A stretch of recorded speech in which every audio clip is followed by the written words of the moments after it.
여러분 혹 여행을 좋아하십니까? 이런 말이 있죠. 젊어서는 시간이 많은데 돈이 없고 나이가 들면 돈은 있는데 건강이 없어서 여행을 할 수 없다. 여러분, 여행이라고 하는 거는요, 미지의 세계를 경험함으로써 많은 것을 깨닫게 해주죠. 그래서 많은 사람들이 여행을 즐기려고 하는 것입니다. 여행은 즐겁고 신나지만 다녀오고 나면 왠지 또 허전해지기도 합니다.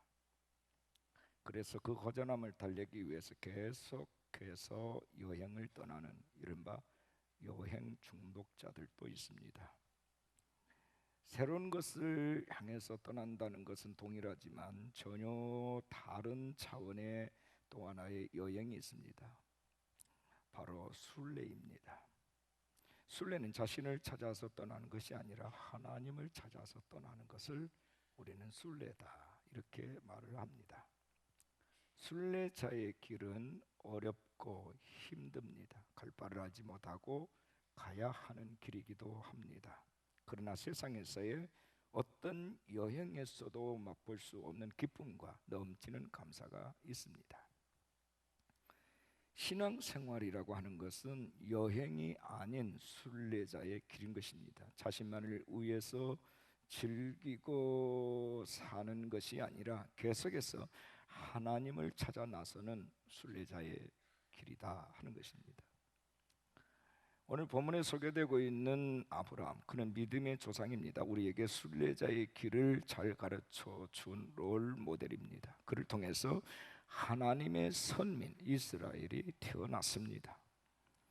오늘 또 우리 주 예수 그리스도를 나의 주로 고백하는 모든 사람들은 성경 말씀하기를 아브라함의 후손이라 이렇게 말씀을 하십니다. 하나님께서 아브라함에게 약속해 주신 그 복을 함께 받아 누릴 수 있는 자격이 있다 하는 그런 뜻입니다.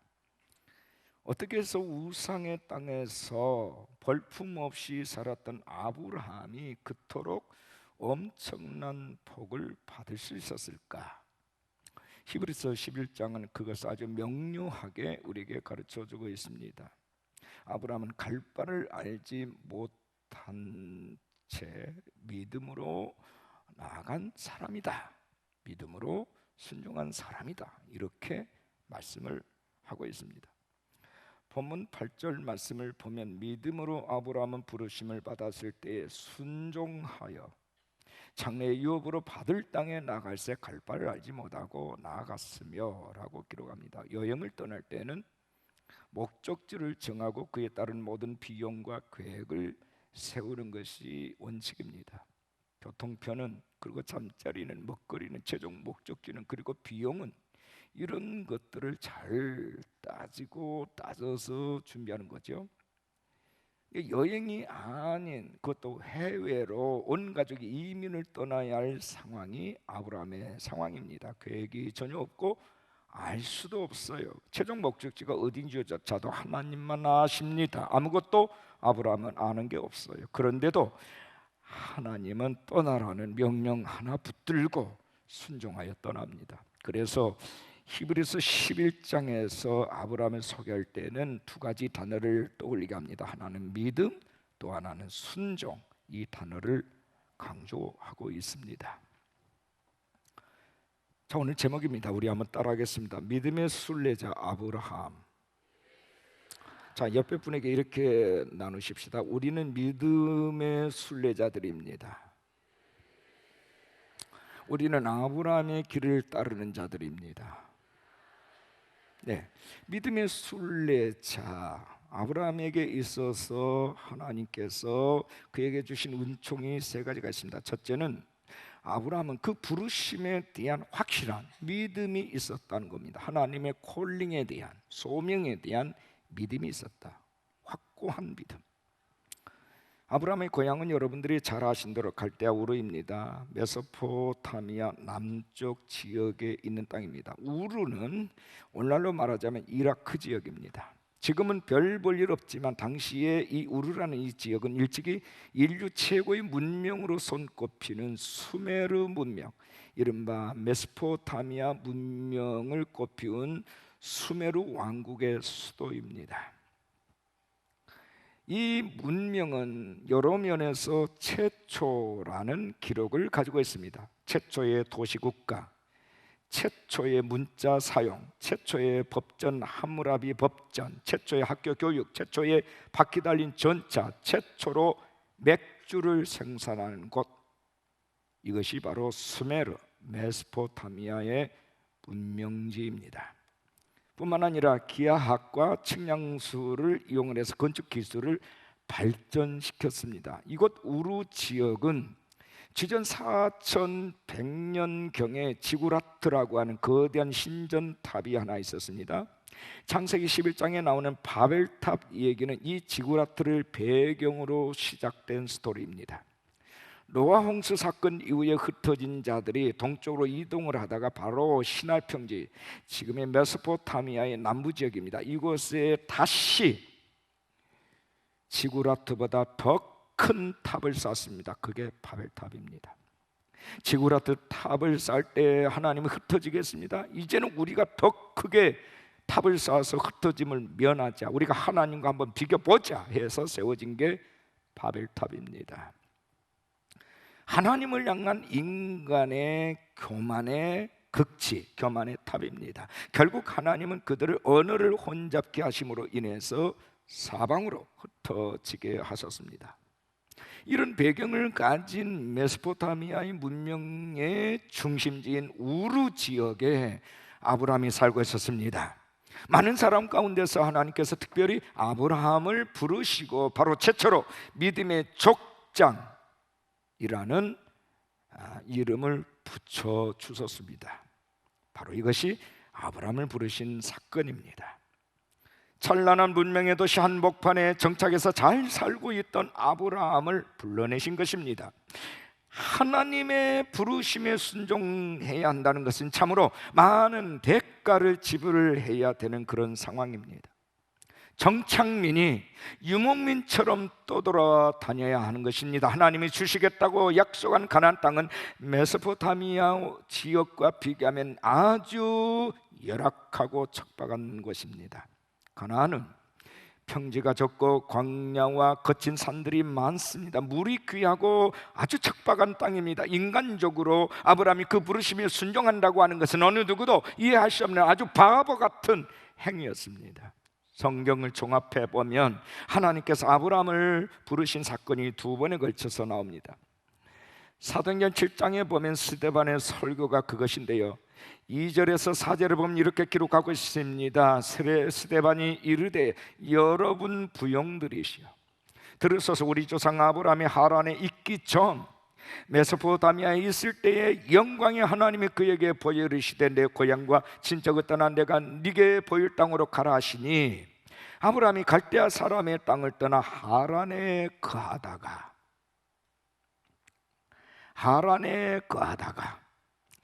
그의 아버지가 죽음에 하나님이 그를 거기서 너희 지금 이 사는 땅으로 옮기셨다, 이렇게 설교를 하고 있습니다. 그러니까 첫 번째 부르심은 갈대아 우르에서 부르신 사건이고, 두 번째는 하란에서 부르신 사건입니다.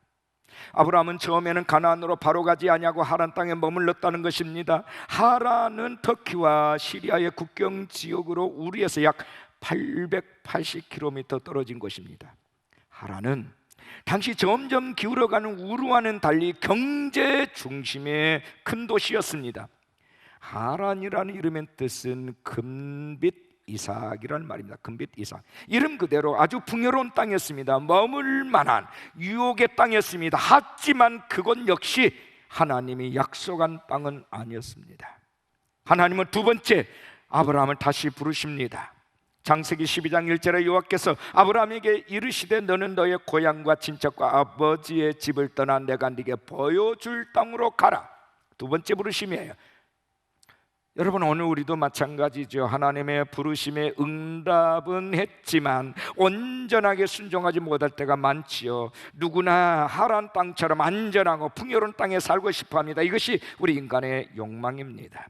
그래서 여전히 과거의 습관에, 과거의 버릇에 매여서 우리가 살고 있는 것입니다.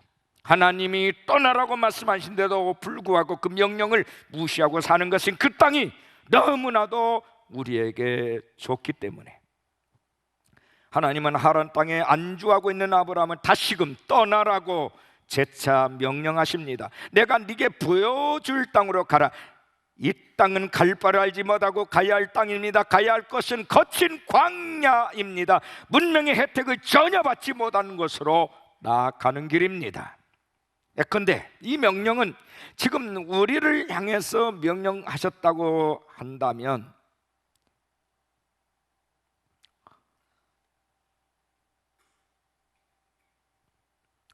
먹을 것조차도 변변치 않은 저 아프리카 미지의 땅으로 너는 가라, 떠나라, 이렇게 명령하는 것과 동일한 얘기입니다.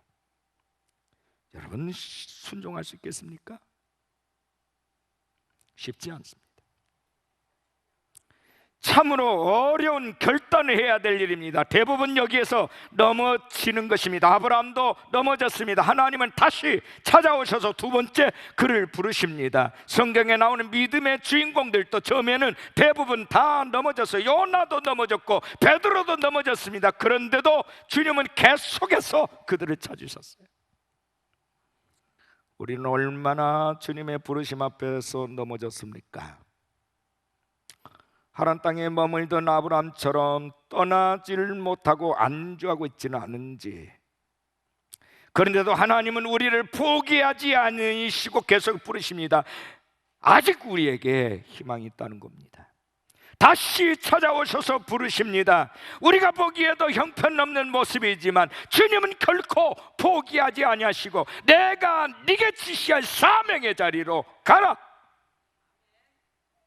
그렇게 말씀하시는 겁니다. 하나님은 우리가 우리 자신을 어떻게 평가하는가에 대해서는 전혀 관심이 없으세요. 다만 가라고 명령하실 뿐입니다. 하나님이 믿는 것은 오로지 당신 자신뿐입니다. 그분이 우리를 선택하셨다는 것, 그분이 우리를 사랑하신다는 것, 이것이 떠나야 될 이유입니다. 그렇다면 우리도 그 하나님의 변함없는 사랑에 아브라함처럼 반응해야 되지 않겠습니까? 언제까지 하란 땅에 머물며 능력 타령이나 하고 신세 타령하면서 주저앉아 있어야만 하겠습니까? 하나님 아버지의 마음을 조금이라도 헤아린다면 다시금 우리가 용기를 내서 다시 일어나서 하나님의 부르심의 믿음, 부르심에 대해서 믿음으로 순종으로 반응해야 되지 않겠습니까? 아브라함은 이 하나님의 부르심에 대한 확실한 믿음이 있었습니다. 여러분은 어떻습니까? 두 번째, 아브라함은 언약에 대한 견고한 믿음이 있었습니다. 하나님의 언약. 아브라함 결국 믿음으로 순종을 했습니다. 마침내 하나님이 약속하신 가나안 땅에 들어갔습니다. 여러분, 창세기 12장 5절에 이렇게 말씀합니다. 아브라함이 그의 아내 사레와 조카 롯과 하란에서 모은 모든 소유와 얻은 사람들을 이끌고 가나안 땅으로 가려고 떠나서 마침내 가나안 땅에 들어갔더라. 아브라함 그리고 그의 아내 조카 롯, 하란 땅에서 많은 모은 재산, 전에 오는 글에 의하면 하란 땅에서 14년 정도 아브라함이 거했다고 합니다. 그런데 하나님이 재차 부르셨을 때 마침내 그는 순종해서 가나안 땅에 들어갔습니다. 마침내라는 이 단어 속에는 그동안 순례의 여정 가운데 있었던 많은 아픔과 눈물이 들어 있습니다. 하란에서 가나안 땅까지 거리는 약 500km입니다. 여러분, 서울에서 광주까지 여러분이 고속도로 길이 약 320km입니다. 이보다 훨씬 더 멀고 먼 그런 길입니다. 자동차가 있는 것도 아닙니다. 거의 걸어서 갑니다. 짐은 겨우 낙타 등에다가 실을 정도입니다. 산을 넘고 황량한 모래바람이 부는 광야를 거쳐서 도착한 것입니다.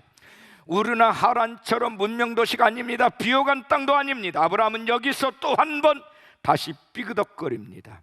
가나안 땅에 기근이 닥치자 또다시 애굽으로 떠납니다. 그것은 먹을 것이 풍성했고 환경이 좋았지만 영적으로는 불모지였습니다. 여기서 아브라함은 다시금 위기에 직면했습니다. 아브라함은 예쁜 아내를 둔 탓에 남자로서는 도저히 해서는 안 될 일을 합니다. 당신을 내 아내라고 말하면 애굽의 바로 왕이 나를 죽일 터이니 내 누이라고 하자. 당신 덕에 나 좀 살자. 참으로 비겁하고 비열한 낯뜨거운 한 남자의 모습입니다. 아브라함이 그랬어요. 떠나는 것이 중요한 것이 아니라 누구의 명령을 따라가느냐, 어디로 떠나느냐가 중요한 거예요. 아브라함은 하나님의 약속을 기다리다 지쳐서 11년 만에 몸종을 취하여 이스마엘을 낳았을 때 하나님은 그는 약속의 자녀가 아니다 분명하게 말씀하십니다. 다시금 13년을 기다리게 하십니다. 그러면서 주신 말씀은 한결같아요. 반드시 내가 너와 너의 후손을 번성케 하고 번성케 하리라. 무려 24시간을 그렇게 기다렸습니다. 그런데도 약속은 성취되지 않았습니다. 이쯤 되면 아브라함의 믿음이 약해질 법도 하지 않습니까? 그런데 아브라함은 그렇지 않았다고 말합니다. 사도 바울의 증언을 들어보십시오. 로마서 4장 18절 이하에 이렇게 말합니다. 아브라함이 바랄 수 없는 중에 바라고 믿었으니 이는 내 후손이 이 같으리라 하신 말씀대로 많은 민족의 조상이 되게 하려 하심이라. 그가 백선하되어 자기 몸이 죽은 것 같고 사라의 태가 죽은 것 같음을 알고도 믿음이 약하여지지 아니하고 믿음이 없어 하나님의 약속을 의심하지 않고 믿음으로 견고하여져서 하나님께 영광을 돌리며 약속하신 그것을 또한 능히 이루실 줄을 확신하였다. 할렐루야. 아브라함의 문제는 아니었습니다. 언제나 아내의 문제였습니다.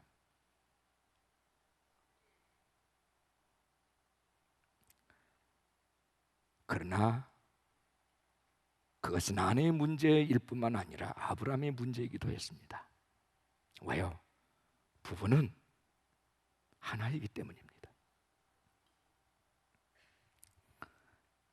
비록 하나님께로 나아가는 순례자의 여정 속에서 자주 실수하고 넘어졌지만 아브라함의 가슴 속에는 별처럼 새겨져 있는 한 가지가 있었습니다. 그것은 하나님의 언약의 말씀이에요. 내가 너로 큰 민족을 이루게 하겠다, 내 이름을 창대케 하겠다, 너를 복덩이로 만들겠다는 하나님의 약속의 말씀. 아브라함은 그 약속의 말씀을 굳게 믿었습니다.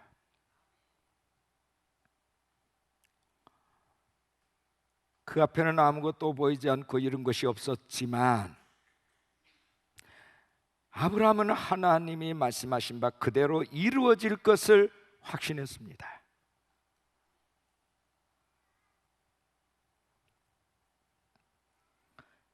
그가 믿은 하나님은 죽은 자를 살리시는 하나님, 없는 것이 있는 것처럼 부르시는 하나님이세요. 그는 바랄 수 없는 가운데서 바라봤습니다. 자기 몸이 100세가 되어 자식을 낳을 수 없다는 것, 자기 아내도 태가 이제 끊겨져서 죽은 몸을 가지고 있다는 것 모르는 게 아닙니다.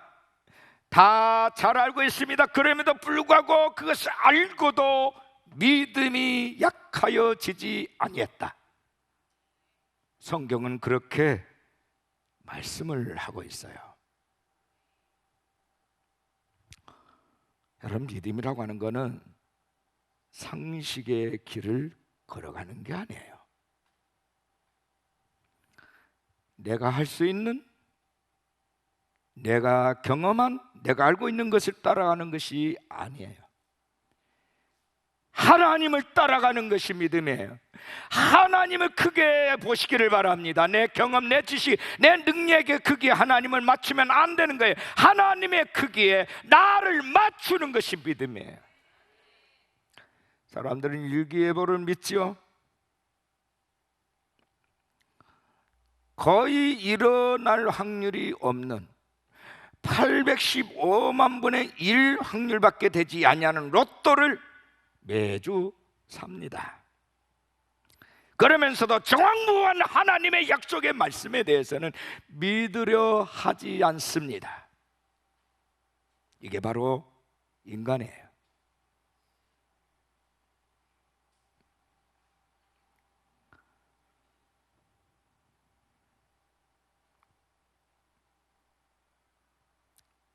아브라함은 갈 바를 알지 못했지만 끝까지 믿음으로 순례자의 길을 걸어갔습니다. 그 힘이 어디서 나왔을까? 바로 하나님의 언약의 말씀이었어요. 하나님의 약속. 내 경험이나 나의 지식이 아니라 약속의 말씀을 붙잡으시기를 바랍니다. 주의 말씀 앞에 순종할 때 하나님의 능력과 역사가 일어나는 겁니다. 하나님의 기적이 내려오는 것입니다. 기적은 일으키는 게 아니라 하나님이 준비한 기적이 내려오는 거예요. 저와 여러분이 일으키는 게 아니에요. 하나님께서 하시는 그 일이 내려오는 겁니다. 그것을 우리는 기적이라 이렇게 말합니다. 우리 인간이 할 수 없는, 오직 하나님의 영역에서만 이루어질 수 있는,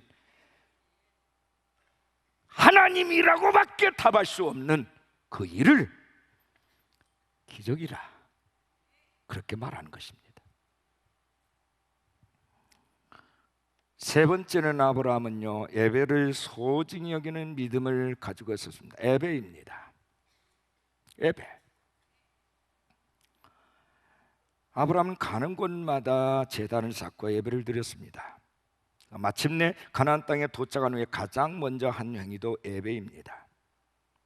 아브라함이 드린 예배의 하이라이트는 바로 아들 이삭을 번제물로 드린 사건이에요. 갈 바를 알지 못하는 상태에서 떠나라는 명령은 과거와의 단절을 의미합니다. 과거의 모든 우상 숭배 자리, 하나님이 기뻐하지 않는 자리에서 떠나라 하는 거예요. 과거를 단절하라. 그러나 아들 이삭을 바치라는 명령은 미래와의 단절을 의미합니다. 아주 고차원적인 시험이에요. 이삭은 하나님이 주신 약속의 씨앗이에요. 이 아들을 통해서 밤하늘의 별처럼 바닷가의 모래알처럼 후손을 번성시킬 거예요. 그런데 그 싹을 잘라버리는 거예요. 그 아들을 아직 결혼도 시키지 않았어요. 근데 아들을 죽여서 제물로 드리라는 겁니다. 이것은 너의 미래까지도 하나님께 맡기라 하는 명령이에요. 단순한 시험이 아닙니다. 그는 믿음으로 가나안까지 왔어요. 오로지 하나님의 약속 하나 붙들고 왔습니다. 하지만 아들 이삭은 아브라함의 미래요 희망입니다. 그런데 그것까지도 하나님을 위해서 바치라는 겁니다. 그 이유는 내가 너의 싹을 잘라버릴지라도 나는 너의 미래를 책임져 주실 여호와 하나님이신 줄을 네가 믿느냐? 하는 거예요. 예수님께서 그러셨죠. 한 알의 밀알이 땅에 떨어져 죽지 아니하면 한 알 그대로 꽂고 죽으면 많은 열매를 맺는다고요. 그걸 우리가 아멘 아멘 하면서도 죽는 자리에는 들어가려고 하지는 않습니다. 네, 그것으로 모든 것이 끝난다라고 생각하기 때문이죠. 그것이 인간이에요. 또 하나의 시작임을 안다면 기꺼이 죽을 수 있는 것 아닙니까? 저는 하나님께서 매를 때리고 징계를 할 때에 이렇게 죽는구나, 어째서 나에게 이런 일이 일어나야 됩니까? 처음에는 항변했지만, 하나님 원망했지만, 그러나 이것이 기정사실로 굳어질 때 이제는 모든 것을 포기하고 이제 그 죽음을 준비했어요. 아버지 드시면 나도 이제 내 자신을 드리겠습니다. 차라리 이 고통 가운데 사는 것보다 천국 가는 게 낫겠습니다. 다만 이 죄된 상태로서 내가 아버지의 나라에 들어갈 자신이 없습니다. 나를 온전히 예수의 피로 씻어 주십시오. 매일매일 성전에 가서 엎드려서 아버지 앞에 눈물 뿌려 기도하는데 하나님이 내 생명을 거두는 게 아니라 살려주셨어요. 또 하나의 시작을 하게 하셨어요. 그때 저는 성전에서 옛사람은 죽었고 새로운 사람으로 다시 살았습니다. 예배가 뭐지요? 예배가 뭡니까? 따라합시다. 예배는 관계이다. 예배는 관계입니다. 오늘 선교사님이 해교국가에 갔다가 교통사고 현장을 목격을 했답니다.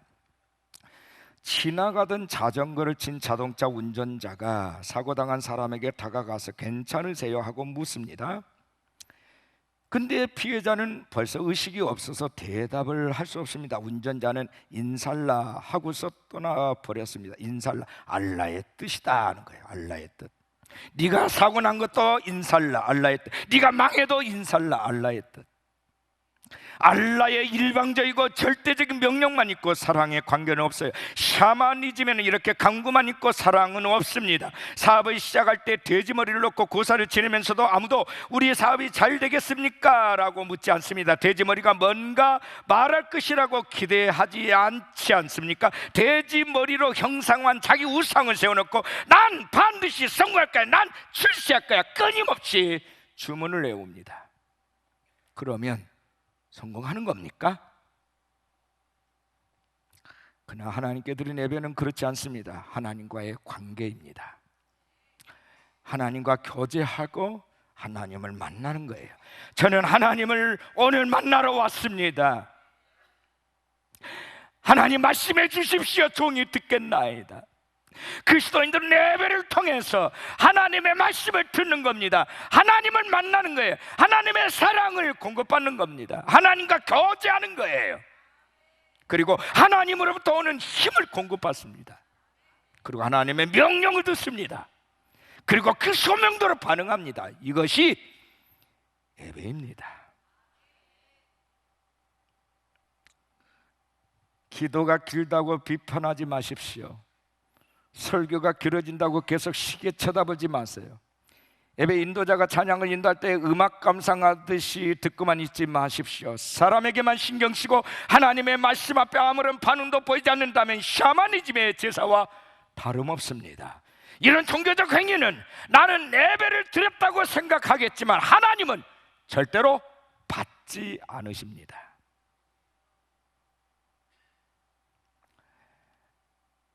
예배는 하나님과의 사귐이요 만남이에요. 오늘 우리의 예배를 통하여서 하나님이 기대하시는 바가 무엇일까요? 구약의 제사나 아브라함이 올려드린 예배에 비하면 우리 예배는 너무나도 부족합니다. 그럼에도 불구하고 하나님은 오늘 우리를 이 거룩한 자리로 불러주시고 말씀하시는 이유는 무엇일까? 때로 하나님의 요구가 무리해 보일 수 있어요. 내 힘으로 감당할 수 없는 것처럼 여겨집니다. 남이 보면 바보 같은 일이라고 말할 수 있어요. 그러나 아브라함처럼 믿음으로 순종의 모습을 보일 때 하나님은 이와 이레에 복을 주시는 것입니다. 여호와께서 준비하신 모든 것, 약속하신 대로 그 이름을 창대케 하셨습니다. 그 손을 번성케 하셨어요. 그리고 아브라함 믿음의 조상이라는 반열에 우뚝 세워놓으셨습니다. 예배는 일상에서의 탈출입니다. 현실 안조 실용적 사고는 예배에 있어서 최대의 적입니다. 내게 있어서 몸에 배어버린 일상, 평안함, 익숙함, 이런 인간적이고 세속주의적인 것에서부터 엑소더스 탈출하는 것이 예배입니다. 주님은 계속 너의 자리를 떠나라 하시지만 우리는 안주하려고 합니다. 미래에 대한 불확실성 때문이죠. 하지만 우리는 진정한 예배의 자리로 떠나야만 하는 것입니다. 비록 실수하고 넘어지고 또 넘어진다 할지라도 한 걸음 한 걸음 믿음의 발걸음을 예배의 자리로 옮겨야 하는 것입니다. 하나님 우리에게 복을 주시는 것은 현실에 안주하고 즐기라고 주신 것이 아닙니다. 여러분, 배를 만드는 것은 항구에 메어두기 위함이 아니죠. 그 배를 타고 항해하기 위함 아닙니까? 우리를 하나님께서 선택하시고 아브라함의 후손으로 삼으신 이유는 아브라함이 열방을 구원하는 축복의 통로로 사용된 것처럼 우리 또한 그렇게 복덩이가 되어서 생명을 살리고 열방을 구원하는 구원의 통로가 되라 하는 것 아닙니까? 하나님은 구체적으로 갈 곳을 말씀하시지 아니하시고 내가 보여줄 땅으로 가라, 이렇게 말씀하십니다. 아브라함이 어떤 길을 가든지 항상 그와 함께 할 것임을 천명한 약속이에요. 그의 모든 앞길을 보호하시고 인도하실 것을 애고하신 말씀입니다. 너는 나만 따라오면 된다.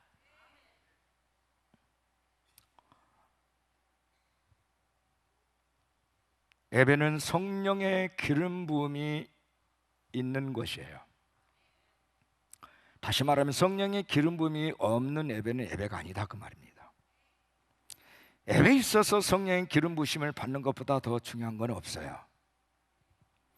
성령님은 예배자의 마음을 예배에 집중하게 하고 매 순간 하나님의 은혜로 채워주십니다. 즉 예배자의 마음에서 세상 염려, 삶에 들어온 분노, 좌절감 등을 제거해 버리시고 하나님을 알고 그분의 은혜를 덧입고자 갈망하는 마음으로 가득 채워주십니다. 성령님은 예배를 방해하는 사탄의 공격, 잡념과 육체의 통증과 두리번거리고 잡담하게 하는 모든 것들을 차단시켜 주십니다. 성령님은 찬송을 부를 때 모든 노랫말이 진정 마음으로부터 우러나오는 기도와 신앙 고백이 되게 하시고 대표 기도자의 기도에 아멘으로 화답하게 하시고 말씀을 드릴 때 깨달음과 회개함과 전적으로 의지하고 순종하는 믿음을 갖게 하십니다. 성령님은 설교 말씀이 우리 각자에게 무엇을 의미하는지를 잘 가르쳐 주십니다. 성령님의 기름 부음 속에서 드리는 예배는 진정한 저유함과 진정한 기쁨과 능력과 평안함이 있어요. 아무런 준비 없이 예배에 임하지 마시기를 바랍니다. 예배를 드리고 난 뒤에 은혜를 받는 것이 아니라 먼저 성령의 기름 부음이 있어야 참 예배를 드릴 수 있는 것입니다. 믿음은 우리의 모든 것을 전적으로 하나님께 맡기는 거예요. 앞으로 내 갈 길을 어디로 인도하실지 다 알 수는 없지만 나를 인격적으로 이끌어 가신 주님의 손에 모든 것을 맡기고 한 걸음 한 걸음 내딛는 것이 믿음입니다. 우리 앞에 어떤 위험이 놓여 있는지 알 수는 없지만 하나님의 섭리를 신뢰하기에 이끄신 대로 나아가는 것이 믿음이에요. 그러면 마침내 하나님께서 목적의 항구에 우리를 끌고 가시는 것이죠. 이르게 하시는 것입니다. 다시 말하면 여호와의 이레라고 하는 은총으로 우리에게 채워주십니다. 하나님께서 준비해 놓으신 거, 이삭을 드리려고 했는데 이삭 대신에 양을 준비해 놓으셨습니다. 하나님은 아브라함을 깨뜨리신 것 같이 보였는데 아브라함에게 정말 말로 다 할 수 없는 모든 복을 다 쏟아부으셨습니다. 자녀의 복, 나라의 복, 재정의 복, 자손의 복을 주셨습니다. 목적지도 모른 채 순례자의 길을 나선 아브라함의 삶은 한 치 앞도 모르고 사는 어느 우리의 삶과 다를 바가 없어요. 그냥 오직 믿음으로 부르심에 순종하며 나갈 때 주님은 한 치의 오차도 없이 가장 안전하게 인도해 주실 줄로 믿습니다. 전능하신 하나님의 방패가 되어 주시는 것입니다. 보이지 않는다고 머뭇거리지 마십시오. 들리지 않는다고 안주하지 마십시오. 때로는 불확실해 보이고 갈 바를 알 수 없어도 믿음으로 약속의 말씀을 굳게 붙잡고 발걸음을 옮기시기를 축원합니다. 그것이 내게는 절망일 수 있지만 그것은 또 다른 미래를 열어놓고 기다리시는 아버지의 품으로 나아가는 길임을 믿으셔야 합니다. 우리 주님은 우리가 타고 있는 배의 선장이십니다.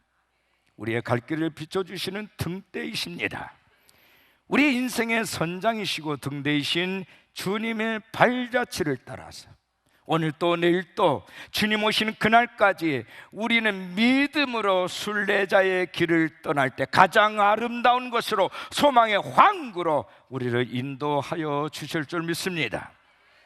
창세기 12장 1절 3절은 아브라함에게만 약속한 언약이 아니라 오늘 동일하게 우리에게 언약하신 약속이기도 합니다. 여호와께서 아브라함에게 이르시되 너는 너의 고향과 친척과 아버지의 집을 떠나 내가 네게 보여줄 땅으로 가라. 내가 너로 큰 민족을 이루고 네게 복을 주어 내 이름을 창대하게 하리니 너는 복이 될지라. 너를 축복하는 자에게는 내가 복을 내리고 너를 저주한 자에게는 내가 저주하리니 땅의 모든 족속이 너로 말미암아 복을 얻을 것이라. 할렐루야.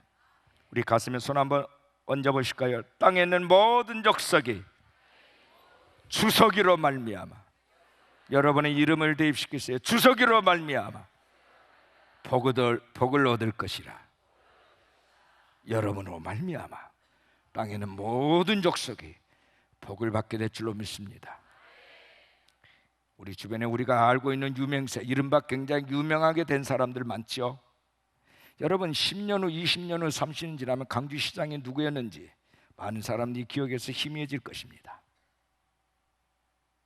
한 세대가 지나가면 역사 속에 많은 사람들이 입에서 들먹이던 사람들의 이름이 기억에서 사라질 것입니다.